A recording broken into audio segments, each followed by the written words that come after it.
The Mediterranean.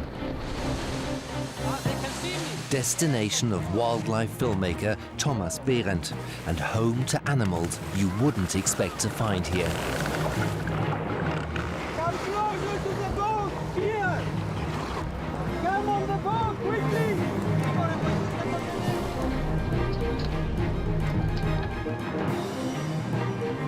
An exciting quest for the biggest and the rarest sea mammals. Really perfect. There's one in between us. It's incredible. The expedition will travel from the craggy coastline of Greece to the steep cliffs of West Africa.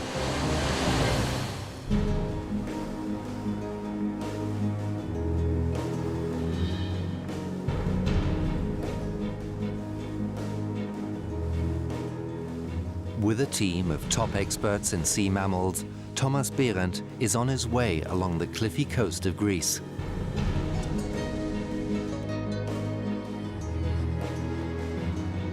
The German spends much of his life at sea, but this journey is unusual. He is on the trail of a giant and a phantom.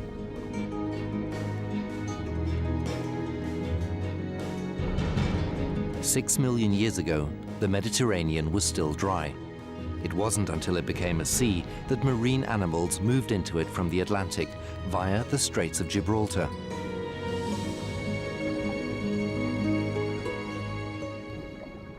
One of these ancient travelers appears, a female loggerhead turtle, on her way to the beach where she was born.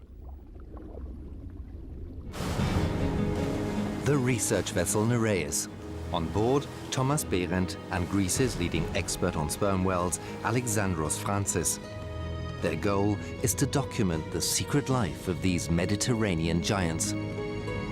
You know, almost everybody I told about going to the Mediterranean to see sperm whales was laughing about me. But they are here, aren't they? Yes, of course they are. And we get the same reaction when we say that we are studying sperm whales in the Mediterranean. But if I look to the Mediterranean, which is comparably shallow and small, can it really host sperm whales? Yes, of course it can, because the Mediterranean is not so shallow. We are very close to the deepest point of the Mediterranean, which is 5,125 meters. It's a lot. And all along the Hellenic Trench, this is what we find. The most important for the sperm whales, it's not the depth, it's the steep slope at the end of the continental shelf. This is important for them. We will go all along the Hellenic Trench, and hopefully, practically certain that we will find sperm whales. Let's go. Okay, let's go.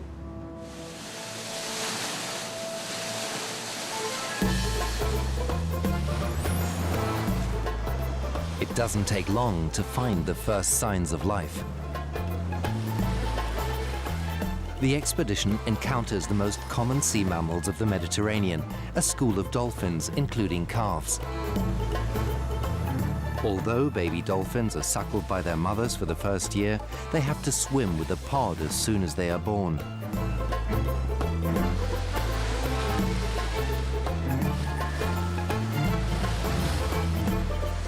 But the team isn't here to play with dolphins. They want to track down whales. For this purpose, a hydrophone is being prepared. What is the reason that the sperm whales do this clicking? Well, they produce clicks because this is the way they can see their environment. They send these clicks, and from the echo, they can receive information about the distance of any object. Well, this is the way they navigate, they find their foods, they understand that there are enemies around, etc. And our chance to find them. Exactly, from these clicks. The hydrophone, basically a hose containing 2 microphones, trails in the water 100 meters off the stern.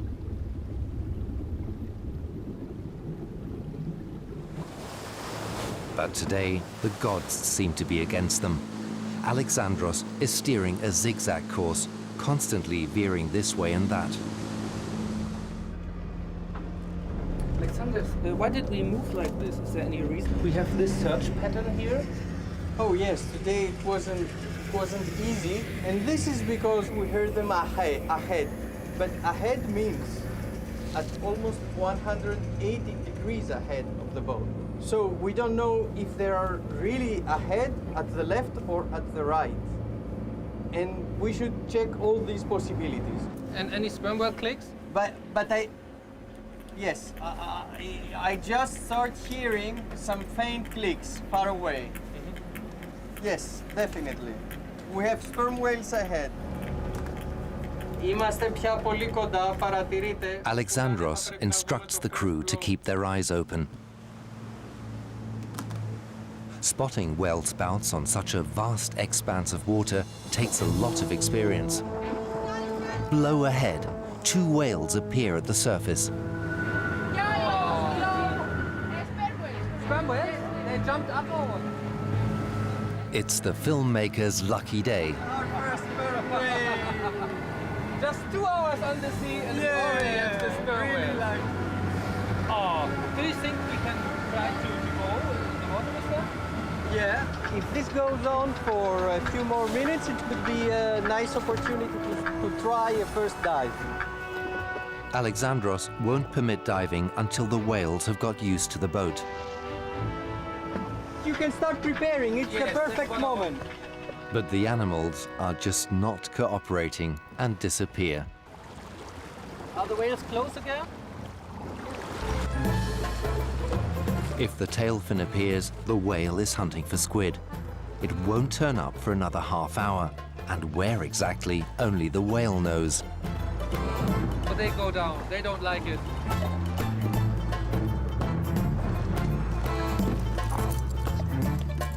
The next opportunity.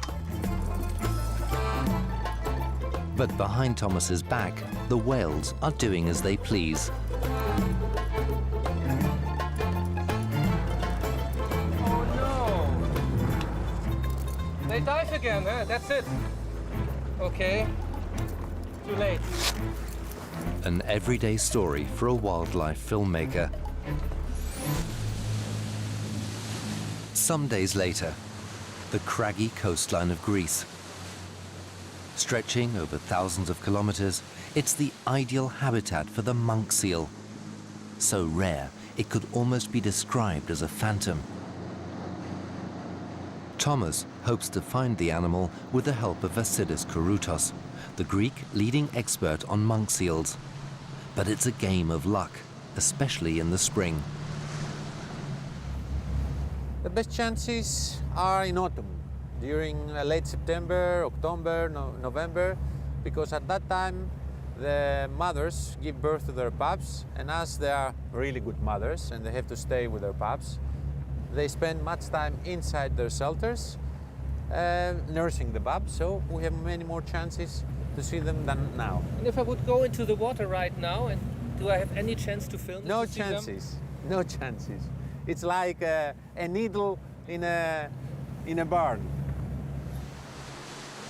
Thomas and Vasilis are traveling to the Alonissos National Maritime Park, the only one in Greek waters designated for the protection of monk seals.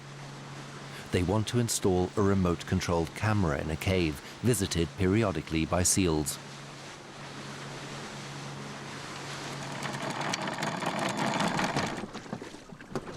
The men chose springtime, as this is the season where the caves are usually free of seals. Nevertheless, they proceed cautiously. A sudden movement grabs Thomas's attention.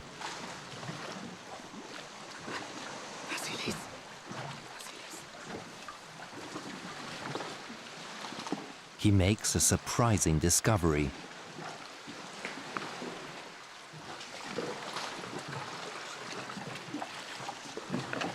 A male monk seal has taken shelter in the cave. But why?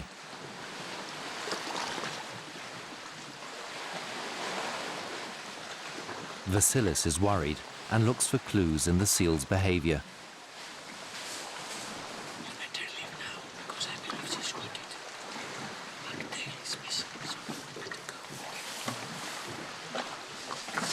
So as not to disturb the seal, the men decide to wait some distance away. The caves are the seal's last refuge, but weren't their original habitat. In the old times, they were giving birth to open beaches.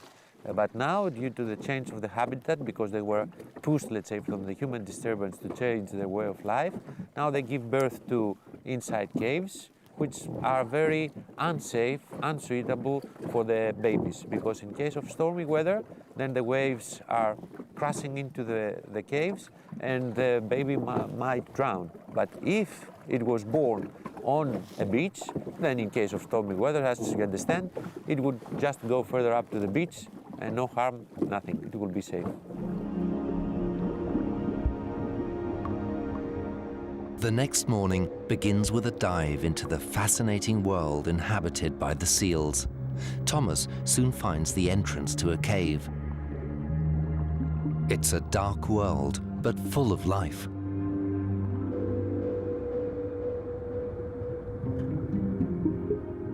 Caverns like these are favorite resting spots for monk seals, but the only animals the filmer discovers are sponges and anemones.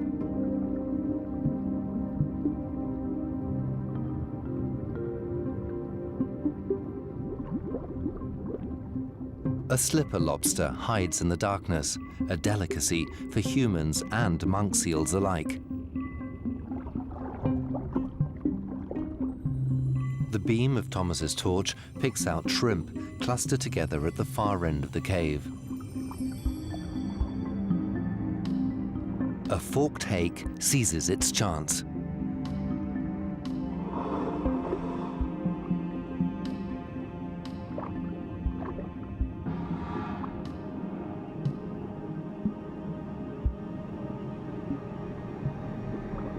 The cave is home to all kinds of creatures, but no monk seals. This inhabitant of the sea is certainly no friend of seals. Octopuses are rarely seen in daylight, preferring the safety of the night, with good reason. They can change their color to match the background. Studies show that today around half of monk seal's diet consists of octopus.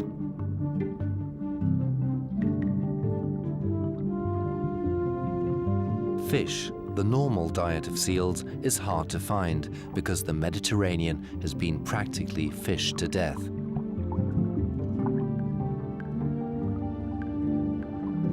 As the octopus settles almost directly on top of Thomas's camera, it's evident that some of its arms are damaged. It may well already have experienced an unpleasant encounter with a monk seal.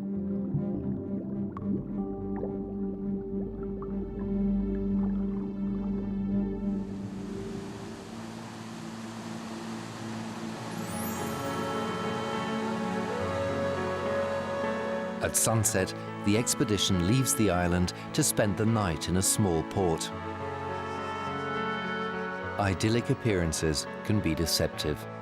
Overfishing in the Mediterranean is threatening wildlife and local fishermen.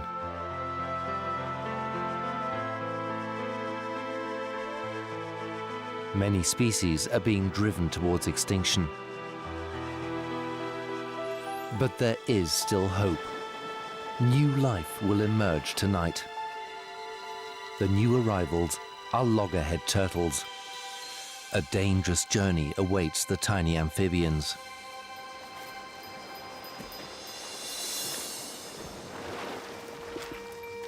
Even those who survive will not all reach adulthood. But the females who make it will return to lay their eggs on the beach where they were born.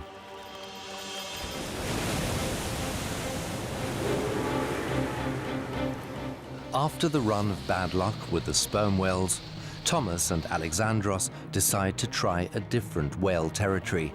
They travel on to Crete. Greece's largest island is a windy place. Meltemi, the summer wind, sweeps through the Aegean from June to September and is responsible for Crete's blue skies. Some days it brings force 8 winds and a rough sea.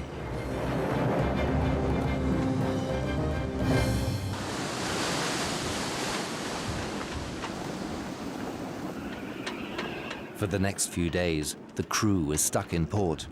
For Thomas, the situation is frustrating. Time is slowly running out. With each day that passes, the chances of Thomas getting any sperm whale or monk seal footage at all are growing slimmer. And each new day puts ever greater demands on his creativity.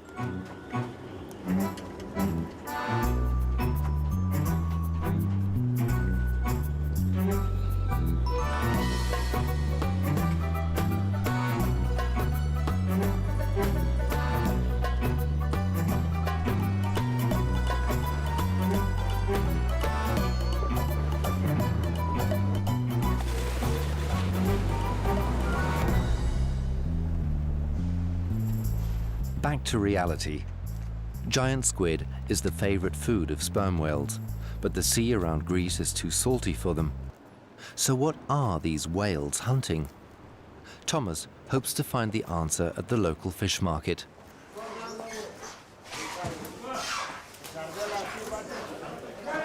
Much of the fish here is flown in from Africa.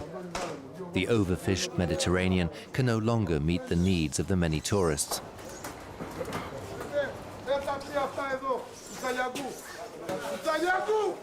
It takes Thomas a while to find what he's looking for. It's squid here? Yes, good. Yeah. From deep sea. Not exactly plentiful. A sperm whale needs between 500 and 1,000 kilos of squid a day. Eventually, the weather improves, and Thomas can return to the Nereus. Hi, Thomas. Good to see you again. How are you? Welcome back. Fine, fine. Everything's And you? fine? I'm fine. Everything good on the boat? Yes, of course. So let's have some sperm whales, huh? Okay.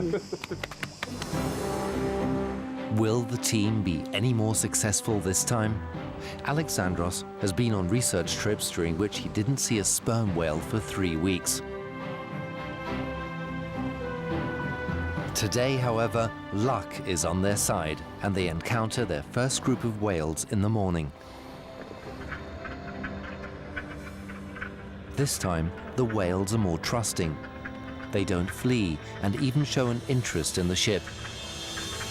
Alexandros can get some pictures. These seem to be old acquaintances. Ah, I think this is Pilos group. If this is Pilos group, it's the best known. Studies show that Mediterranean whales never cross into the larger Atlantic Ocean. The small population seems to live in total isolation. The crystal clear water allows the whales to be identified even at some depth. The adults are about 10 meters long.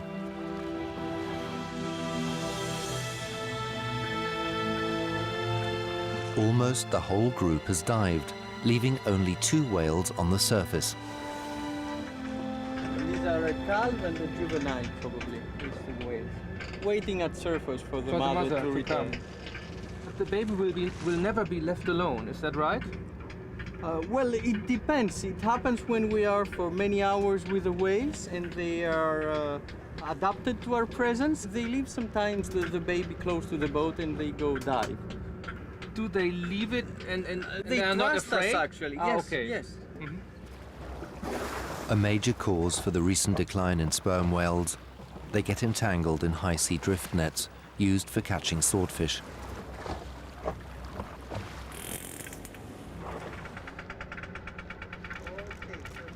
Recovery is slow, especially for the small population in the Mediterranean.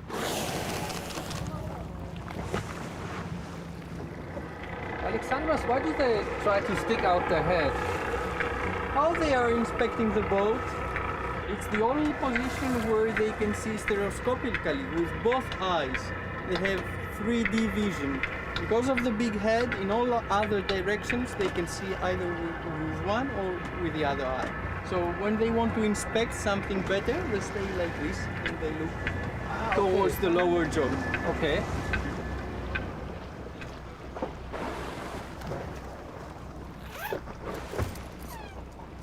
For the first time on the expedition, the whales are not preoccupied with hunting. They've come together for a rare meeting, an ideal opportunity for Thomas to get some unique footage. Okay, be ready. Go.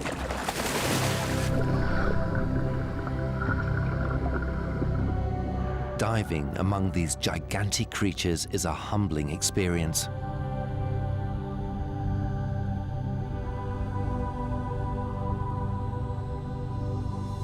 Thomas approaches them with respect. The animals are enormous and much, much faster than a diver.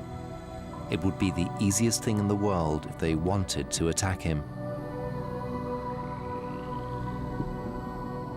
The whales turn to the camera and inspect the alien visitor. For Thomas, it's a strange feeling. He wonders what the whales think of him.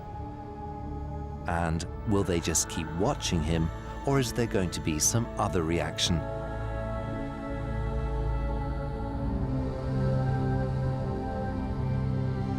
Then the giants bunch up close together.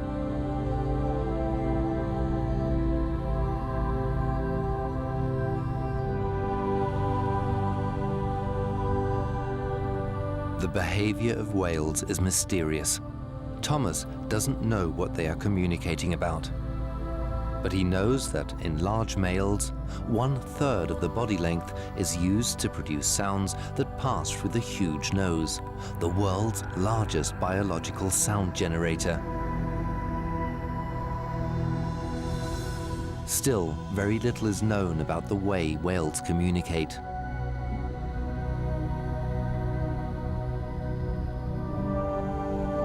Just before the end of the dive, one of the whales below the filmer accelerates and his bulky body shoots out of the water.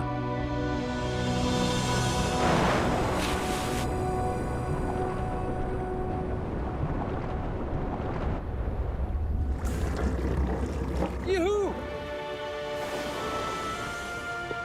Thomas's patience has paid off. He's finally got some very unusual footage. What he doesn't know is that the most exciting moment of his career as an underwater filmmaker still lies before him.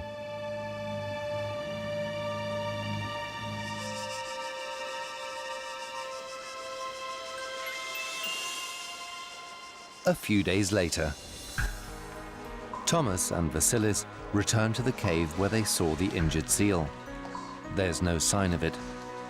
Hoping it's made a recovery, they try to find a place for the remote camera.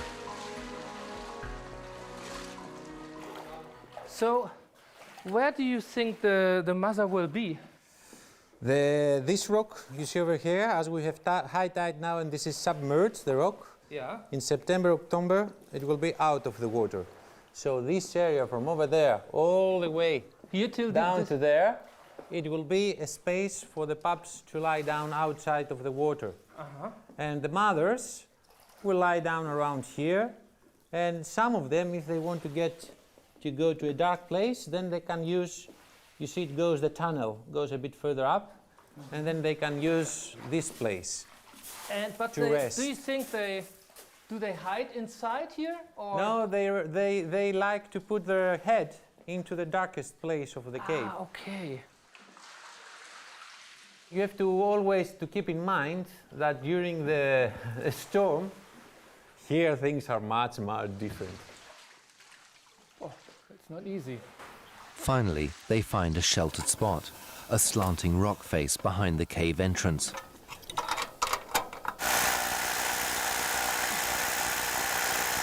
The installation takes place in stages. First comes the noisy part. Vasilis has told Thomas that really big waves smash against the rocks and spray sweeps all over the cave. Okay. If seawater gets on the lens and dries, the salt crystals will prevent the camera from capturing anything at all. Okay. An aluminium plate serves as a mount. Then he installs the camera. It can be moved in any direction and includes an infrared function. enabling footage to be shot even in complete darkness. Later, no one will be allowed to enter the cave, so all the control and recording equipment has to be located outside. Erstmal einen sicheren Griff finden. A bold venture. The cliffs above the cave rise almost vertically. Free climbing is not necessarily a filmmaker's dream. But the only reasonably flat surface to mount the solar panel for the power supply is a small plateau high above sea level. Finally, all the technical equipment has been hauled up and is ready to be installed. Without this technology, the crew would have to camp out by the cave for weeks, and the seals might get a scent of the humans, which would scare them off.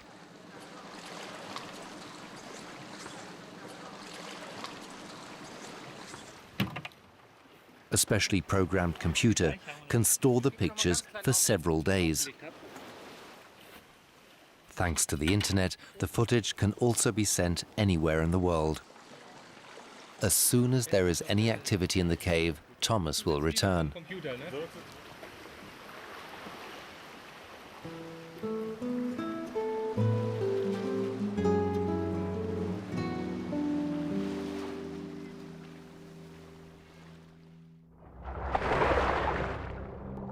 A seal has been spotted off a neighboring island by a local fisherman. With patience and a bit of luck, Thomas might be able to find it. It's a game of hide and seek along the rocky seabed.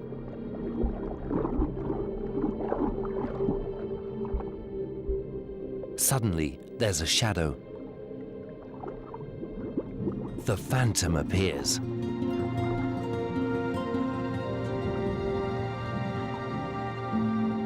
His first monk seal, an adult male. Thomas scarcely dares to breathe.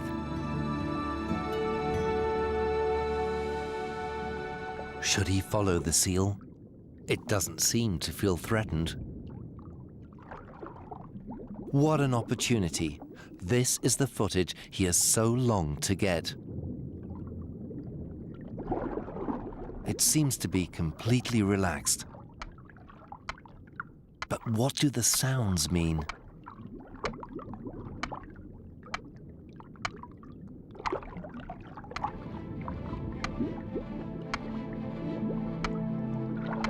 The clearly audible clicking puzzles Thomas, who's never heard of such behavior.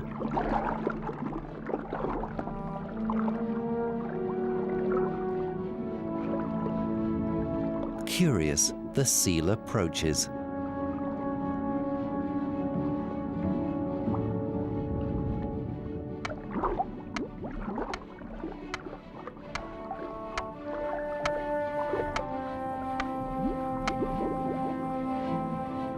A few minutes later, it disappears from Thomas's sight.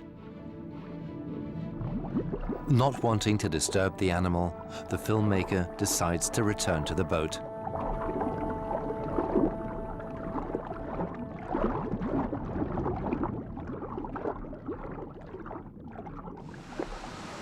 Back in port, he can't wait to hear Vasilis's opinion.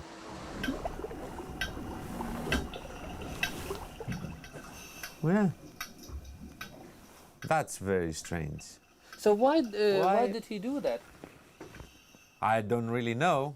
You had recorded something that most probably it's the first time that somebody records something like that.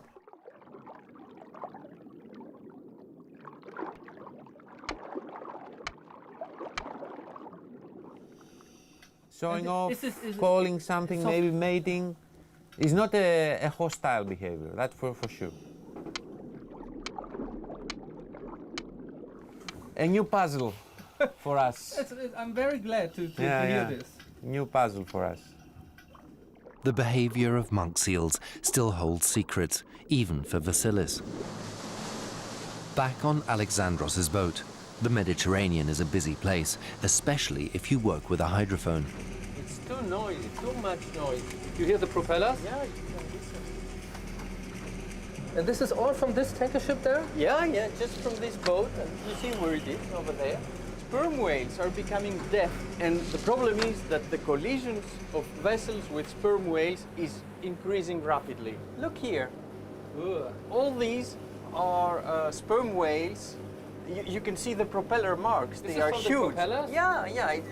Actually, almost the entire sperm whale is cut in pieces. You can imagine if you have a population of just 200 animals, and more than one per year is disappearing by a purely anthropogenic cause, then the impact to the population is big. It's probably not sustainable. In spite of the ship's propeller sounds, Alexandros locates sperm whales ahead. They should appear. They stopped clicking, so they should appear on the surface at any moment. We have to be careful. Blow over there. But this time, something is different. Below. 8 whales. They're really speeding. Entire group traveling so fast. We don't understand why. Then the whales suddenly stop. A few position themselves vertically in the water. It looks as though the females are holding another of their meetings. As yet, nobody knows that their behavior has a very different reason. Thomas, it may be nice. Prepare yourself. When you are ready, you let me know. Thomas can't make out what's going on under the surface and thus has no idea what awaits him.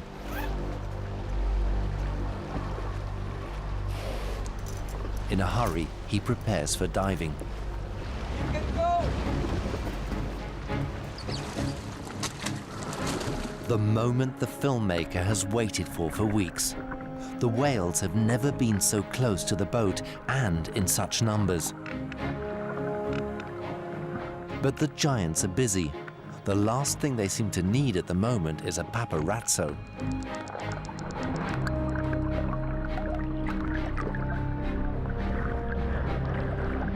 Thomas has no clue what's going on.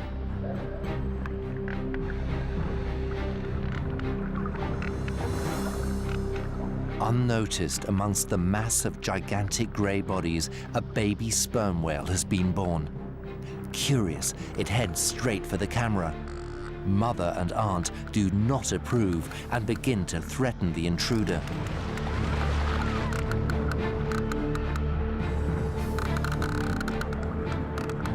The females have to keep the calf near the surface so that it can breathe, and they have to deal with what may be an enemy.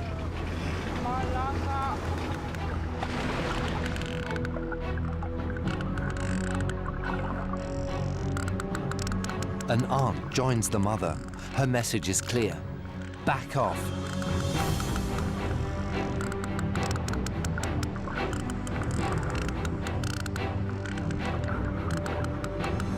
The situation gets out of control. Come on the boat, quickly!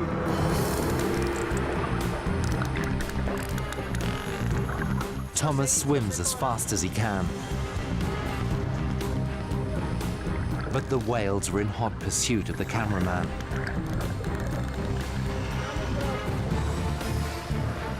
Barely a meter behind, the giants chase him. Come closer to the boat! Here! If they wanted to, the whales could easily deliver a fatal bite. Behind the boat!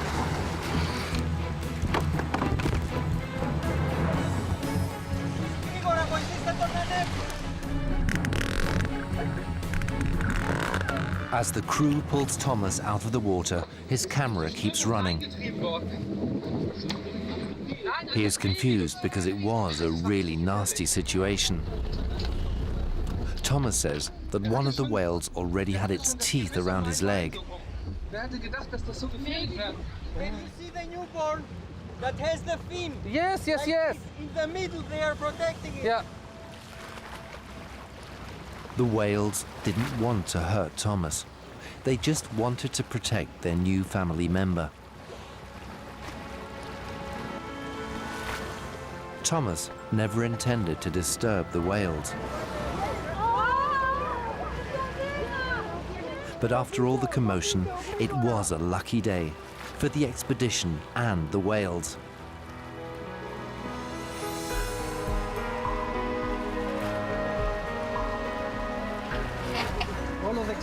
For Alexandros, this is a first. After 10 years spent studying whales, a dream has come true. Thomas is overwhelmed. As all young animals, the baby whale is very curious. It really looks for support, huh, Alexandros? The newborn calf weighs about a ton and is 4 meters long. It's spent more than a year in its mother's womb and will take another year or two suckling before it can feed itself.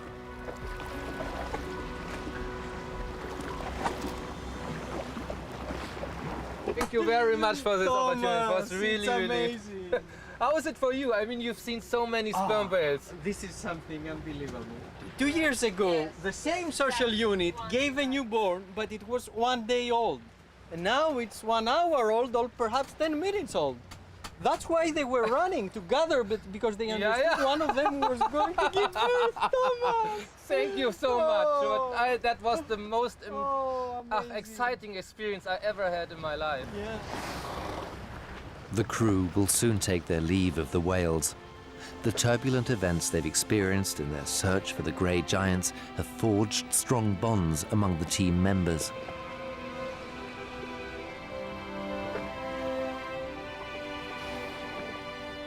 They're bringing back pictures that have never been seen before, and the newborn calf gives them hope that, despite the constant threats, the giants of the Mediterranean have a chance to survive.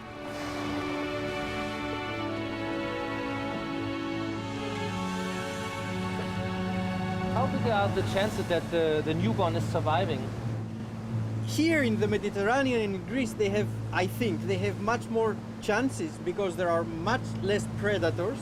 Of course, there are other risks from humans, and of course, the mother has to dive to find squid in order to have meal. But if the mother has a problem, another female adult will take care. This is why they have the social unit, because the social unit protects all the members of the group. The whales may have a future, but what about the seals? A few hundred years ago, monk seals would have been an everyday sight in the Mediterranean. They inhabited almost every coastline.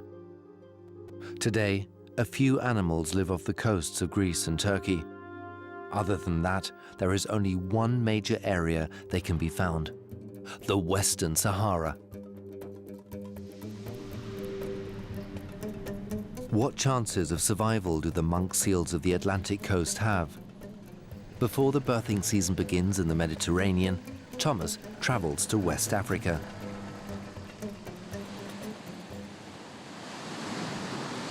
Western Sahara is a land of extremes. One of the places in the world most richly endowed with marine life hits upon an inhospitable desert.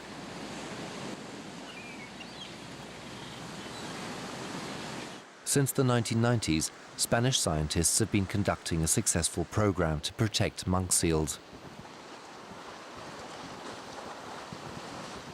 When the seals aren't hunting, they spend a lot of time playing in the surf.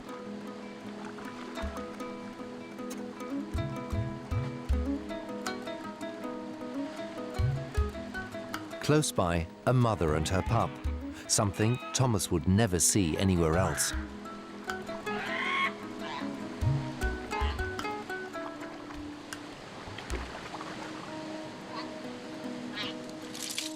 Today, the camera mounted in the birthing cave needs a service.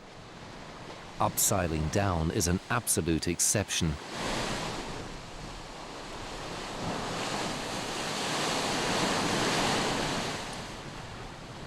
Even if the seals don't seem bothered, the scientists won't go any further.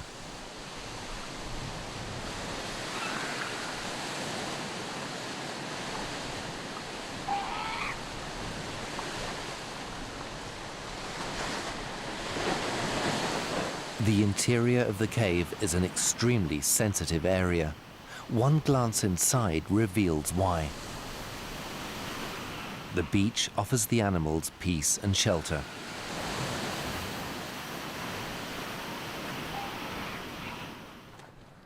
Directly above the cave is the observation station. The scientists watch events in the cave on a daily basis. The camera also allows them to identify different animals, valuable data for the scientists.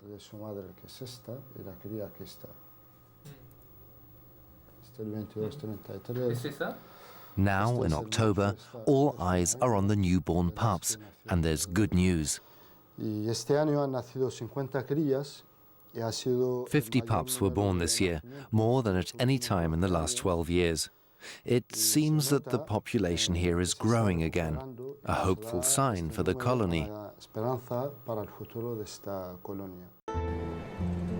A strip of coastline, 6 kilometers in length, is home to about 200 seals, half as many as in the entire Mediterranean. In the evening, Thomas checks his emails and is in for another surprise. Das ist unglaublich. It's working, you know, and we have the baby. Very nice. The cave camera in Greece shows a mother seal with her newborn pup. Thomas decides to return to the Mediterranean at once. But the weather in Greece has changed dramatically. The fall storms have begun. The pictures from the cave are disturbing.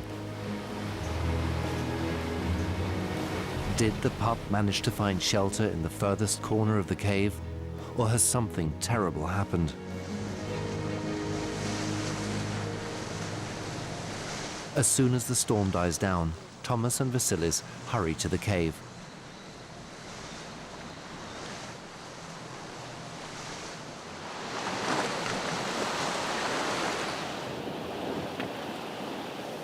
No, there's nothing, and there's still a big swell.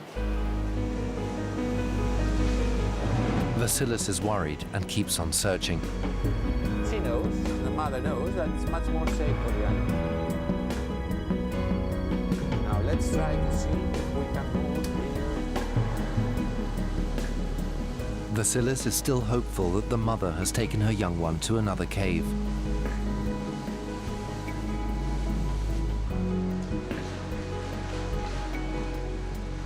If the pup is injured, the men have to find it as quickly as possible. The two men are extremely cautious. The last thing they want is to disturb the mother, because she might then abandon her pup. Thomas and Vasilis look in a dozen caves, both above and below the surface, always with the same sobering result: nothing. Even though they're getting further and further away from the birthing cave, they're not about to give up. It's not until they go to an island outside the national park that Vasilis finds a sign of life.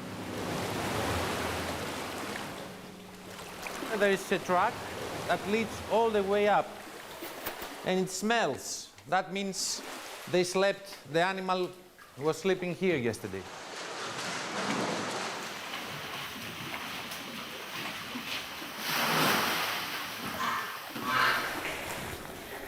Then, at last, Vasilis finds the missing seal.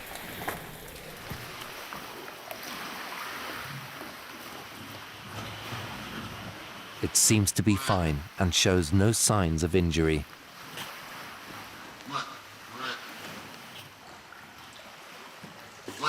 Vasilis takes a quick hair sample for genetic tests.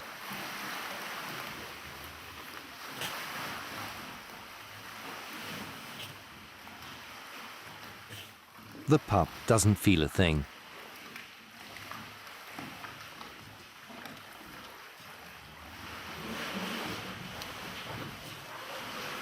Then Vasilis leaves as quickly as possible.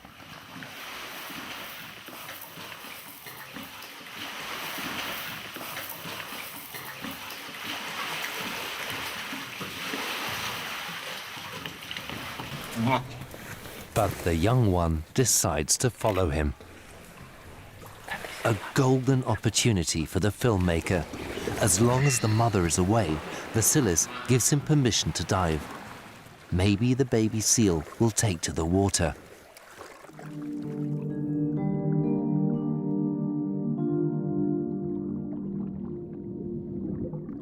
The newborn is still on the beach. A seal, not the pup, but another young animal, a few months old. It was probably here when they arrived.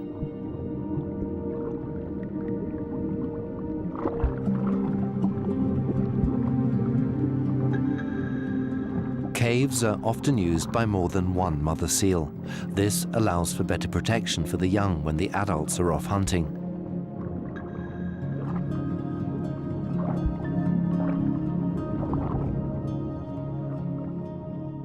And then the pup appears.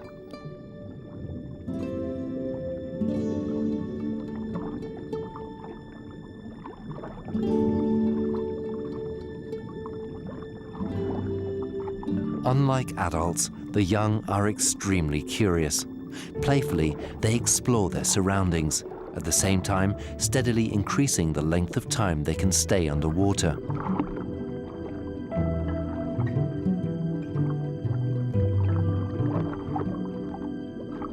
Scientists estimate that there are only between 250 and 300 monk seals left in Greek waters. Thus, encounters such as these are a rare delight.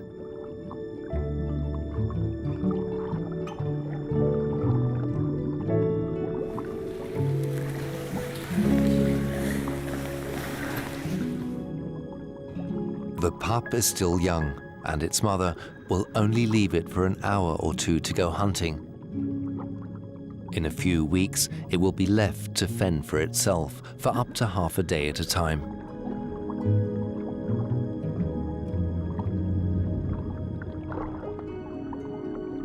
What fantastic footage! Better than Thomas could have hoped for.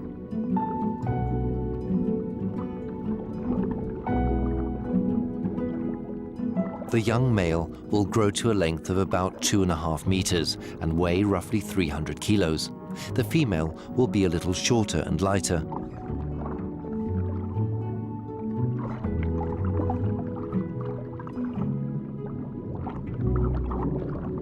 Finally, it's time to leave.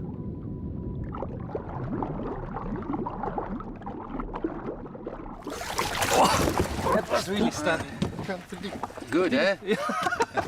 Really, really good. Perfect. But the swim between us, it's incredible. Yeah, yeah. And they are not afraid about it? He was, it seems that he was used in our appearance and he was not afraid. You see, he was really accustomed to our presence there. So that was great. Good, good. No disturbance, nothing. Oop. This is an experience neither man will ever forget. Back on board, Vasilis' elation gives way to thoughtfulness. Just on their book, as a lost memory, let's say. What do you think will be the future of the monk seal? With one word I can say, not promising. There are so many things that has to be done. If I have to compare these two periods of my life and my involvement with the monk seals, I'm very disappointed because the population since 1980 has declined. What are the things we have to do? We have to do more marine protected areas, more no-take zones with corridors between them which will be connected in order also to increase the fish stock, the food for the animal, but also to apply more measurements, regulations of the human activities, which is actually the main cause for which threats the survival of this animal. So, and if we don't do that, they might extinct. Do you think that's possible? Yes, if we keep going what we do today, which is not enough, yes, they will extinct. On the one hand, the expeditions were a great success for both scientists and filmmaker.